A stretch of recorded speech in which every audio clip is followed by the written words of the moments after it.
right, everyone. My family's starting to miss us. We've been here for so long. We've been now. in Vermont for 6 weeks, 7 weeks. Yeah, yeah. Yeah, it's crazy. It's December. The leaves are gone in Vermont. All gone. It's stick season. Well, actually, there's no snow. Is there snow yet? There's probably snow. I don't know. At this point, when this episode gets released, there's probably snow, Yeah, there's right? 100% Guys, we're Yeah. here in the present. There's snow. Okay. Oh, is there? There's snow. Everywhere. At least up in the mountains. Yeah, in the mountains. Yeah, probably. We've already had some. Marty knows what's up. So, if you haven't been able to tell, we are at, what brewery are we at, Erica? We're at Goodwater, because Erica's adjusting the mic for our guests right now. Goodwater. The best water, I hear. There's a story to that, too. Yeah. So, We'll get to that. How are you, Marty? I'm doing great, yeah. Life's great, but it's getting better. Good. You know what? I like that philosophy. That's a mantra I think I need to incorporate in my life. But thanks for doing this today. We appreciate it. Yeah. Hey, no problem. It's great having you here, and I'm glad you're in Vermont. Yeah, Vermont's cool. We love Vermont. Good beer scene. Absolutely. You really can't hide behind. There's no bad beer up here. No. So. I say it all the time because we have such great craft beer drinkers. And you got to know what you're doing because you're not going to last otherwise. That's funny. We have talked about that a few times today, that your drinkers up here are much more educated than maybe outside of Vermont. Mm-hmm. Yeah. I use a parallel sometimes of if you're not really good at what you're doing as a musician, you're not going to last in Nashville past playing breakfast in a hotel room or hotel lobby one day. They're going to know it. And the same thing making beer up here. Yeah, definitely. So let's talk about Goodwater. How did this idea come to be for you? It goes way back to actually my wife. A long time ago when we had a young family, she gave me a homebrew kit for Christmas, and I took off from there with it many, many years ago. And for a long time, she thought she regretted it. Now she thinks I'm paying her back. Yeah. Good.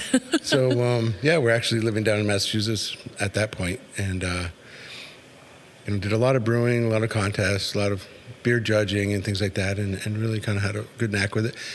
I'm originally from here, and so it was nice to come back to Vermont, and I had a lot of friends long-term that are brewers, own breweries, et cetera. So it was nice to really kind of come back at a time where everything was really kind of taking off and really succeeding. And What year was that, not to interrupt you, when you came back? I actually came back in '94, but we didn't Okay. get started until past that because, again, we had a young family, so we were trying to make sure we took care of all that stuff. But I stayed still active in a lot of things going on. I did some brewing Okay.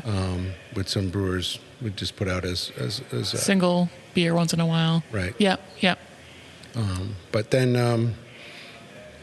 2012, 2013, I ended up getting my degree in brewing. Had retired from what I had done before, started that up, and started pounding nails here around early part of 2015. So we put everything together from there. Yeah. So you're basically like, all right, I'm done with that life. We're going to move on and do something more passionate.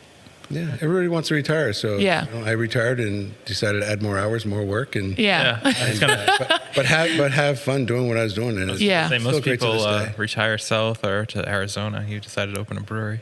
Yeah. You must Yeah. be crazy.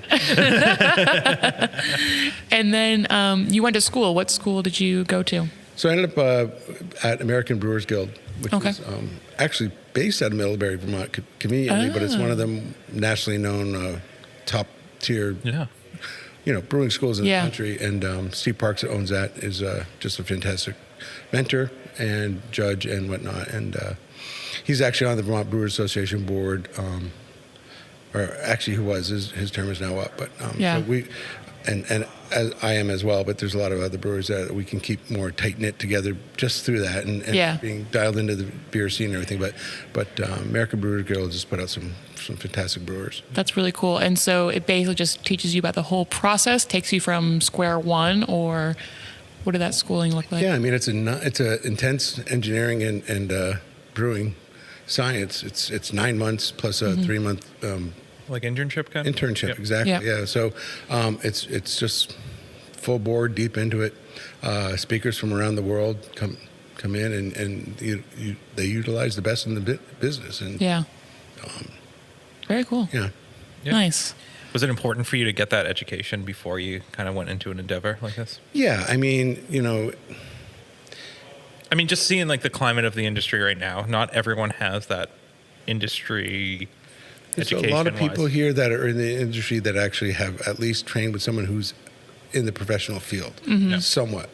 I hadn't necessarily done that, and I want to make sure I had that part of it outside of the business part that, I was bringing with it. But, we talked way back when I was always thinking about this idea of maybe a brew pub versus a production brewery. I always wanted to do a brew pub initially because, it's smaller batches. You can be creative, make something new. It goes out quickly. You start something else, and but the downside of that was it's a restaurant first. So if the restaurant did succeed, then the brewery's gone. And Right. we didn't have those skills for being a restaurateur. So we wanted to make sure we had the skills for the brewing industry, especially with the business side, and the backbone of the deep fundamentals of science and art, which it is a combination of art and science if you're brewing correctly.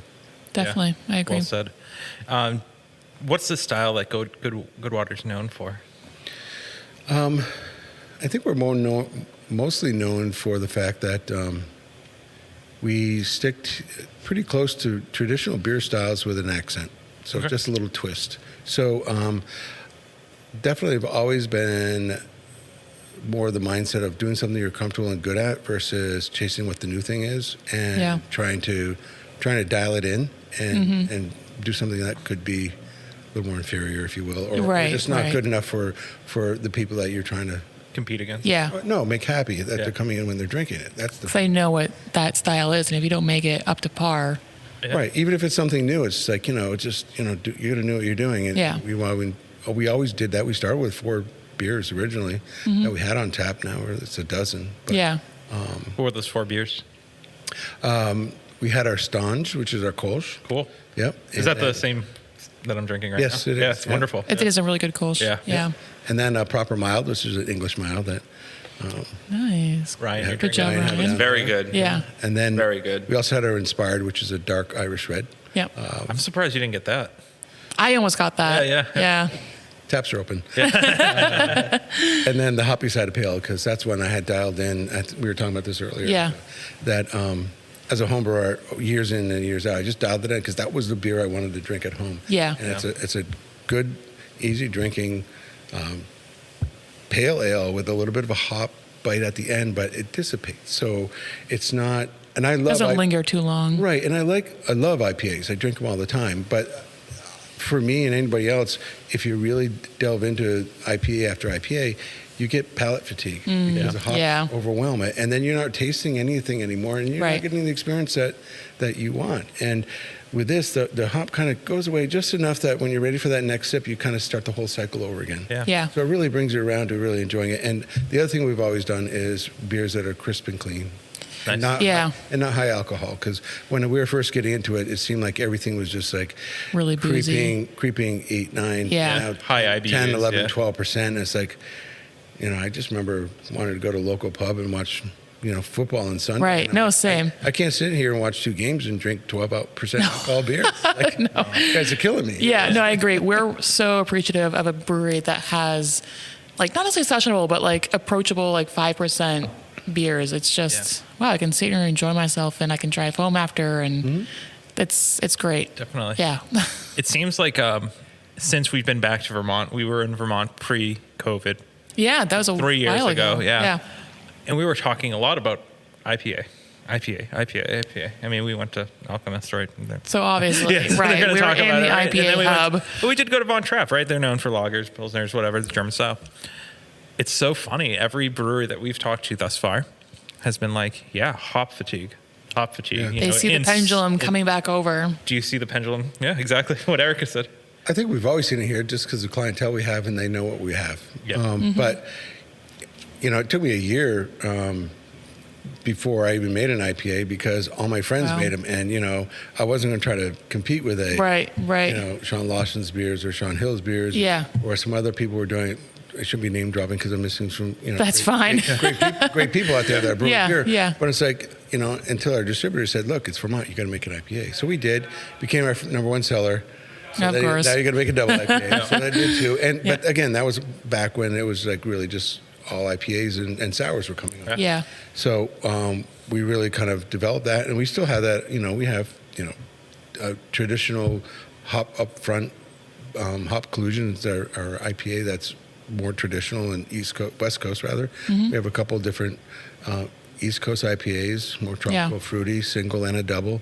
So they're available. You definitely have a variety, and I think you hit all the right notes. You have a beer for everyone really here. Well, the great thing about that is, there's so many different beer styles, but everybody's got a different palate. Everybody's got a different taste that they like. So, we don't want to make something we're not comfortable thinking we can make well. Right. But there's going to be somebody coming in that wants something other than one single style, whatever that style may be. Yeah. I do want to touch on something before we go to a break, and I'm aware.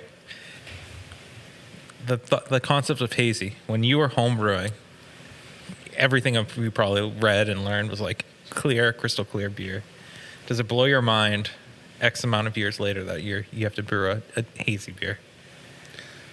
I don't think so, because it relates to the style and the haziness. A lot of you're also changing your fundamental fermentation and what you're doing with various dry hopping sessions. There, I think that back then there wasn't really any like dry hopping or any of the styles that really took toward that. So you really didn't see it. So when it does come up like that, it's new. I kind of just think it kind of goes along with that, what that new thing is. Yeah. Okay.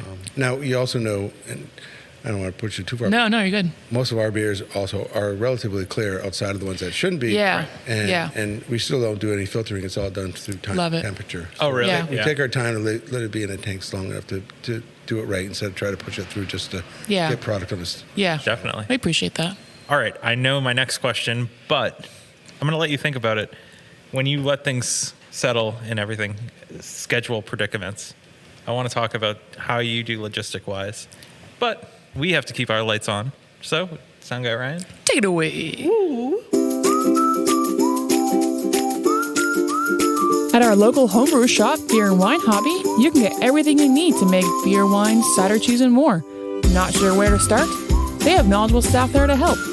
Beer and Wine Hobby is family-owned and located in Danvers, Massachusetts. Visit their website, beer-wine.com, and use our promo code BREWROOTS for 10% off your online order today.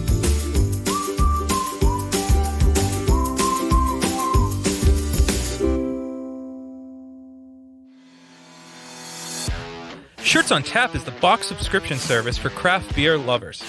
Each month, Shirts on Tap partners up with 7 different breweries from across the country and collaborates on a sweet custom shirt design. We've been teamed up with Shirts on Tap since the inception of the podcast and are proud to announce a new promo code for all of our listeners. To get your first shirt for $5 off, go to the link in our description below and use the promo code. And remember, drink better beer, wear better shirts.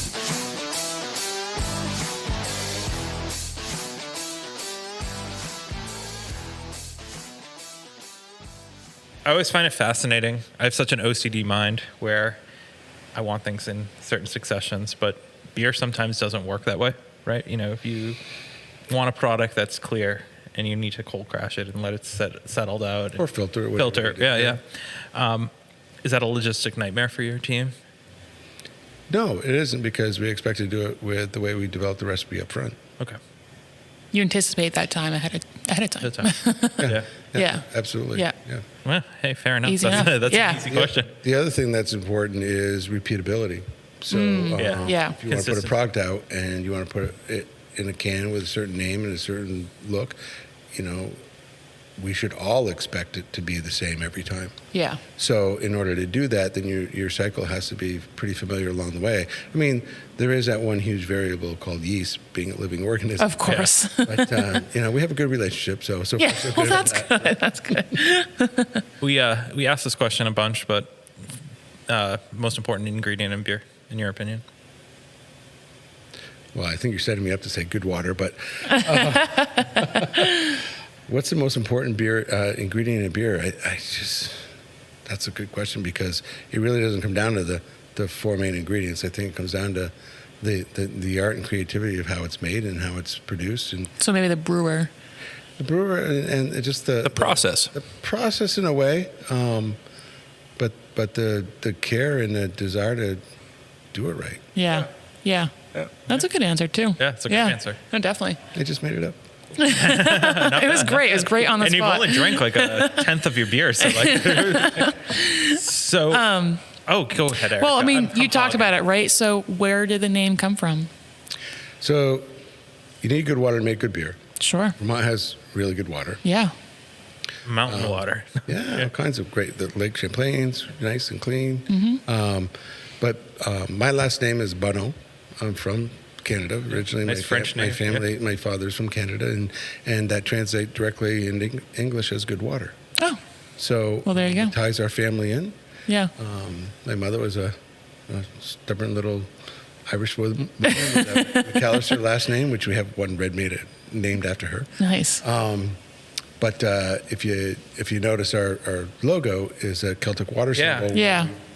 Just manipulate a little bit to be water, hops, and yeast. Yeah. Water, hops, and barley with a little triangle in the middle that could be the yeast that makes Sure. gives it motion per se. Yeah. Yeah. But It's a great logo. We try to have it's great to have a story with anything. Yeah. But when it connects to something close to heart like family, it's awesome. Yeah. We're lucky to be able to have that. Yeah. You mentioned having a younger family growing up. Any of your children involved in this endeavor? Yeah, I mean my son is an avid craft beer drinker. Okay. Yeah. Yeah, that's pretty it. That's perfect. That's great. They're both in the medical field, and took a few years, but finally, over time, my daughter would be willing to get me a beer. She was in the kitchen, she's getting stuff for everybody else because she was like, when she was a little kid, she's like, I'm not getting you a beer. That's bad for you. So it's safe to say you're. I'm sure the gift that your wife gave you is 5-barrel system, whatever, brew in a bucket kind of thing. No, it was brewing a bucket back in the Yeah. Yeah. 80s for sure. Yeah, Yeah. little handmade stuff. And then no resources, right? Like it's like. That was the thing back then. I mean, a lot of times we would end up utilizing malt out of a can that came from Australia, and there was never dated when that malt was made into. And it was like Liquid. pre-hopped and Sometimes it was, Yeah, yep. And then you had to pick and choose. There was very limited hops, and we brewed on you find a pretty decent pot you can do on the stove, and I Yep. mean, Then ruin the stove. yeah. My daughter was really great. Actually, she was my first helper because toddler days she would help me by handing me the bottle caps, and we'd have to cap everything perfect. by hand and You always need help doing that. clean off the bottle labels that came from Yep, some yep. other major microbrewer in Boston that we use their bottles from. Yep. So it's safe to say you're not brewing in a barrel any longer. A bucket anymore. bucket, Yeah. Oh, it's a barrel. It's a 20 barrel. Yeah. Let's talk about the system. Yeah, so we have state-of-the-art 20-barrel brew house from comes out of Wisconsin, Cool. and then we have a cellar that at this point is about a 360 barrel capacity. It's mostly 20, 40 barrel fermenters, brights, etc. Nice. So that's what we utilize for most things. On the other side of our facility, we have a canning production line and packaging and whatnot. But other than that, we do have a little half-barrel Sabco It's like your pilot pilot, yeah. system. Yeah. So we utilize that once in a while for recipe development Yeah. and play around. Did you start on this size or did you grow into this? We did. We Wow. started by You started pretty big. Yeah, again, talking with some of the friends when I was coming into it, they were like, don't go Don't go small with Don't go too- 7 Yeah. or whatever. We always Yeah. hear that. Like we ask sometimes, what do you wish you did when opening? Bigger system. Yeah. Bigger system. Yep. Always the thing. And some of my friends were like, yeah, we have 15s, go over the 30. And it's like, well, fortunately we didn't, because I think, you can get boxed into having to brew too much at once. Yeah. But also, that was just a financial thing, that 20 was better. Yeah. A couple of those people now have very big systems. Yeah. A couple of them still have the same system. So, Yeah. Yeah. Yeah. What is it about Vermont that makes it kind of special for beer?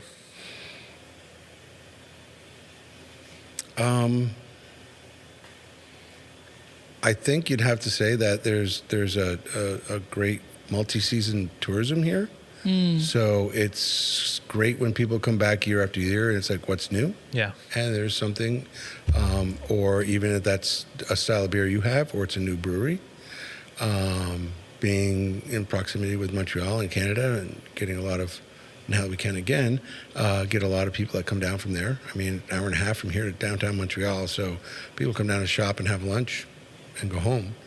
And I think the other thing is it's also a rural state. So you get a lot of people that, they live in an area where they can get some good beer to have at home. And we've got our seasons. So, stick season and winter and mud season are go out seasons. I mean, to go out like in the summer when you go on a lake or hiking or go to a bar as much as you would, sometimes in the winter. But winter you're doing, winter sports or stoking a stove. Yeah, it just seems we've talked about this with other, and I know our listeners have probably heard this in past episodes. Vermont has better educated beer drinkers, in my opinion. Yeah, I think so. And not sure why. Oh, come on. We know why. There are breweries. All the amazing breweries here. You've educated your people. I think it's the job the breweries are doing. Yeah. I think that's a fair point, too. Yeah. But, yeah, I guess that has to be a part of it because you got to have a something that builds a foundation to go off. And craft beer drinkers are only going to go by what they have available, right? Yeah. Yeah. Do you think it's also because Vermont is so community driven, where it's like, we want to drink beer that's served in Vermont, made in Vermont? I think so. I think Vermont is definitely a made in Vermont kind of place. You've got, the maple syrup, by far the best in the country.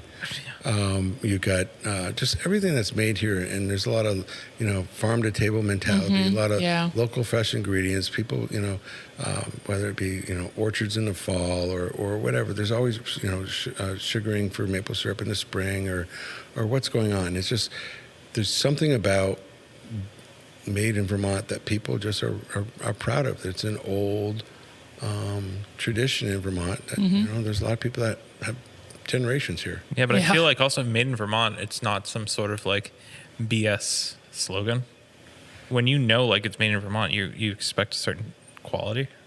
And I think some of that also goes to the fact that there's being a smaller state, there's only so much you can put out. So what you do, make it good. If you're the size of California, you can put out, gazillion things and probably be good at a lot of them, but not great at all of them. Yeah. Who knows? So I want to take another route here. You said you are on the Vermont Brewers Guild board? Association? Yeah, that's cool. So what are you guys working on right now? What kind of rules are you working to change, to add? Well, we're not outlawing podcasts, so you guys are okay. Okay, good. Not yet. If I had a suggestion, you should probably do that. Depends how you finish. Yeah. Stay tuned. Do that next. Yeah. Most of it's just realizing, what we have to do and putting on a couple of really good festivals. Our festival we do down in Burlington in mid-July at the waterfront is just one of the best in the country. It's just a great razor. Of course, we're standing right on the edge of a beautiful lake. It's a beautiful spot. Yeah. You got the mountains of the Adirondack right across the lake, and while the sessions are going on, the sun's setting behind it, and it's just, what's better than that? Yeah, and you're drinking beer, walking around, listening to music, and so we kind of focus on a lot of things outside of that would be more like, protecting ourselves and our brand, the Vermont brand, legislatively. So we're putting time into that and effort into that. And we have some great committees. We don't, it's really not a situation where the association oversteps itself and polices all the brewers. It's more of an opportunity to have a platform where they can get, what they need heard, and we work on, and I think it's a great situation because in Vermont we have so many breweries, but we're one of the early 30 breweries in Vermont. Now there's just shy of 70, and but the capacity hasn't doubled. It's hardly same amount of people. Right.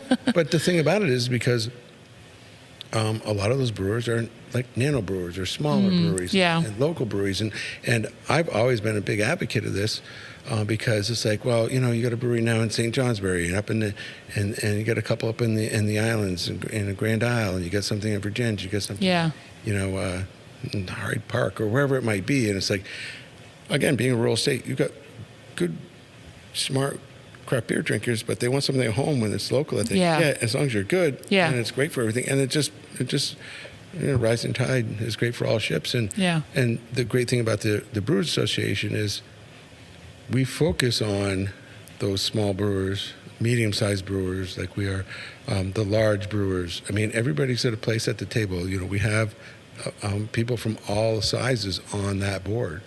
That's cool. Up to the biggest brewery we have in Vermont, and actually two of the biggest breweries we have in Vermont, and so which is it Von Trapp and Alchemist or Harpoon? Who are the two biggest in Vermont? Well, I mean, I was thinking more like Harpoon and Fiddlehead. Fiddlehead. Yeah, Right now, Fiddlehead just was named number 49 in the country for local breweries. Very cool. In the country, but those are just because that's what I'm thinking. On board. But again, at the small scale and the large scale, every one of those. It's nice that everyone's is represented. making really good beer. Yeah. It's true. Yeah. We've stopped at. I mean, we've gone to 4 breweries today, and yesterday we went to 1. All the beers, they're all top great. shelf. Yeah. It's nice to see. Yeah, you can find something you want. How many double IPAs or New England style IPAs do you think we've had as a collective? Maybe we don't think have any, and I honestly haven't seen many either. Like, I really think that a beer like this is coming back into popularity, which is nice to see. Yeah, and we do some things like you're drinking an OPA, which is really good. Yeah, an Oat Pale Ale is something I came across when I was at a conference out in the Northwest. And there's pretty common out there to know what that meant. Nobody knew what it was out here, but it took a while to dial it in and get it right. But it's just like it got a little creaminess and melded to softness. The edges of a pale ale. Yeah. It's really nice. How do you get your inspiration? I mean, you say this one was from like a conference. I mean, are you just usually trying a beer and like, oh, I like this, I want to brew this, or? But we're gonna let you think about that. Okay. Ryan's giving me the hairy eye, and it we is all time. know in podcast land what the hairy eye means. So take it away, Ryan. Are you a solo artist, band, podcaster, or anyone else who needs recording services? Well, we got a place for you where your vision can become a reality. Welcome to Small Pond Studios, built by hand with heart and sweat equity by musicians for musicians. Go to smallpondstudios.io to reach out to get more information. And make sure you let them know that Brute sent you.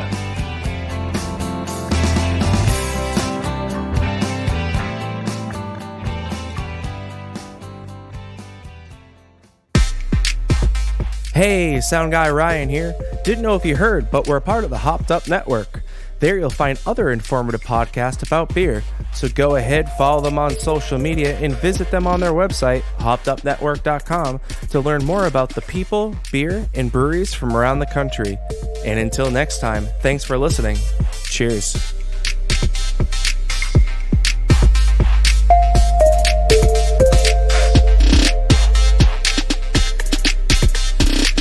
And we're back. We're back.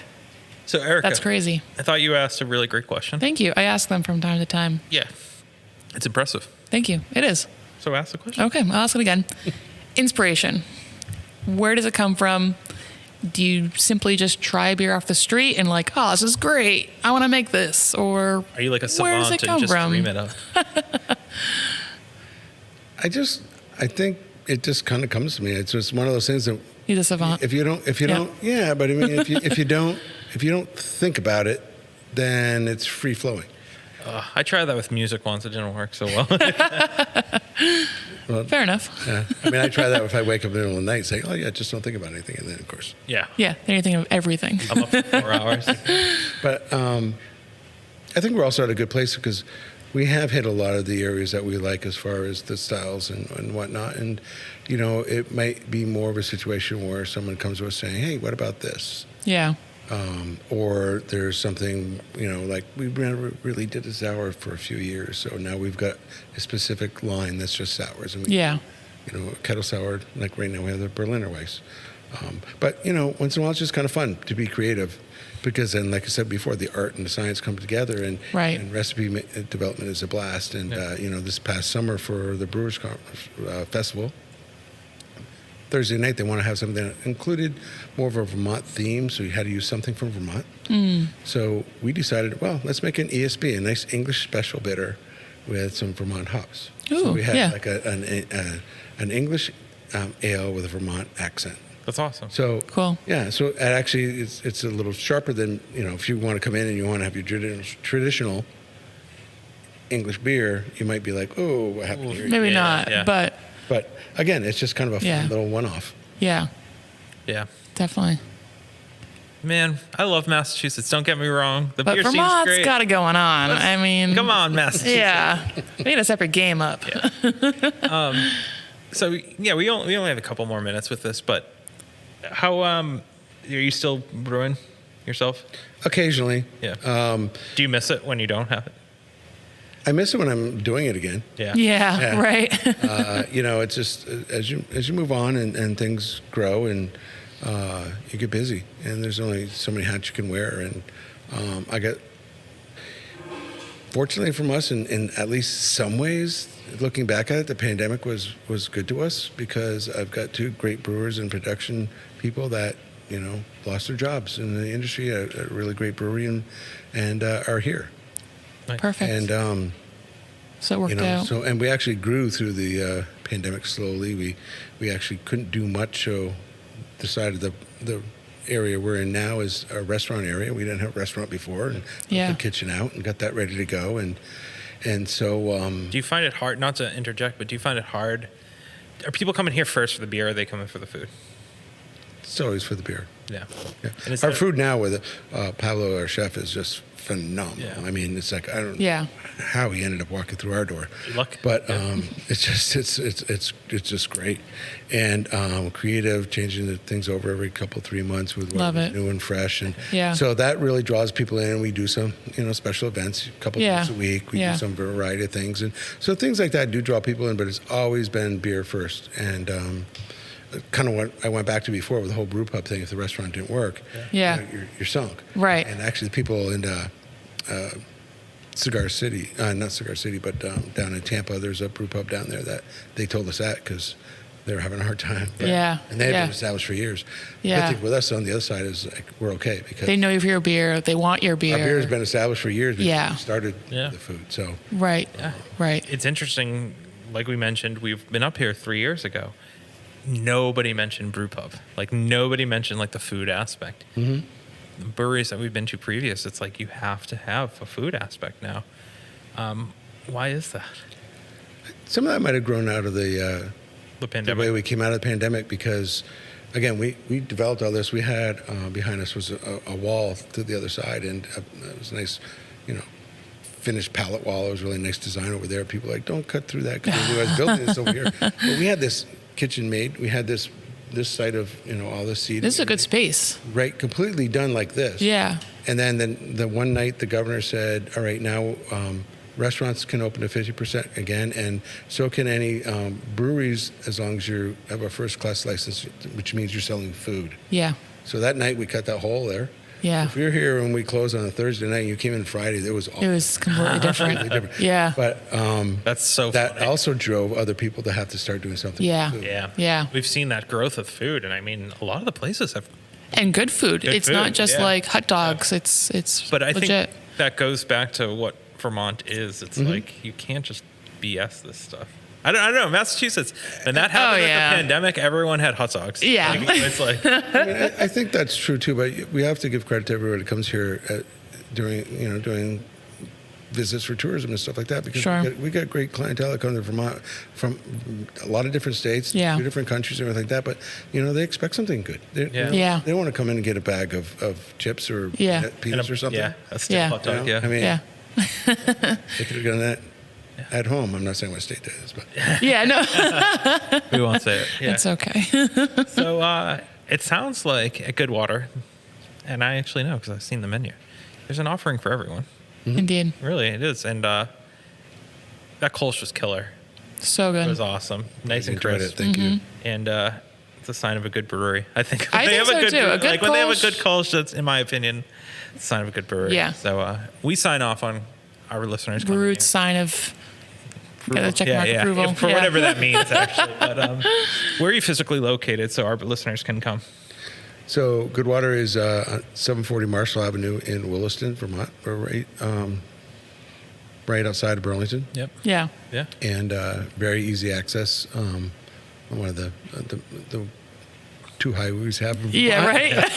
right? Are you 7-day-a-week operation, or what's the operation hours? Right now we're Wednesday through Sunday. Okay. Yeah. So just check Perfect. the website in case Yeah. that changes Yep. in the time that you listen to this episode. But And Goodwater on all social medias, I assume. Yeah, I mean we've got everything going with the Facebook and Instagram. Instagram. Perfect. Our website. Yeah. Yeah. Love it. Imagine when you got your first brewing system, you're like, I'm going to run a brewery from an Instagram account. What the hell am I talking about right now? Well, I mean, don't date me, but I mean, we would have been saying, "What's a fax machine?" Yeah. I love it. Marty, this has been awesome. This has been great. Thank you so much. Yes. I definitely encourage our listeners to stop at Make the Goodwater stop for sure. on your way to Burlington. Not only Or on your way home. On your Either way way, home, you whatever. should stop there. great beer, Great beer. really cool space, Yeah. and good parking. Yeah, we is love the key. parking. Yeah, parking is key. Coming from Massachusetts, any place with a parking lot is pretty amazing. Yeah. And enjoy some of the beer. And I'm excited to see what Pablo is doing for food. Can you give us a little sneak peek? Like, what does he do for food here? Well, again, it changes. So right now it's a little bit seasonal. So we've got like a falafel salad, falafel pita, but kung pao, Brussels sprouts, Yum. those kinds of things for small plates, variety of wings, beef bao buns. Oh, yeah. Some local product. Everything's made here too. Delish. Yeah. Smash burger, which is just Love a good smash burger. I mean, nobody Right. else has got them around here, you know. Yeah. But also, like a kimchi burger. Yeah. I love kimchi. too. Variety of things, Cool. fun. Cool. Something for everyone. Again. Yeah. Crazy. So Love it. we say go to Goodwater. And if you don't, you're an idiot. You're a fool. You're a fool. Ryan is cringing right now that I called our listeners idiots. Fools. Yeah, but We no, love you you're anyways. fools. We love just, you. just come here, then you won't be a fool. It'll be fine. And we'll love you again. Exactly. We'll Until next time. Yeah, we'll catch you in 2 weeks. Cheers. Cheers.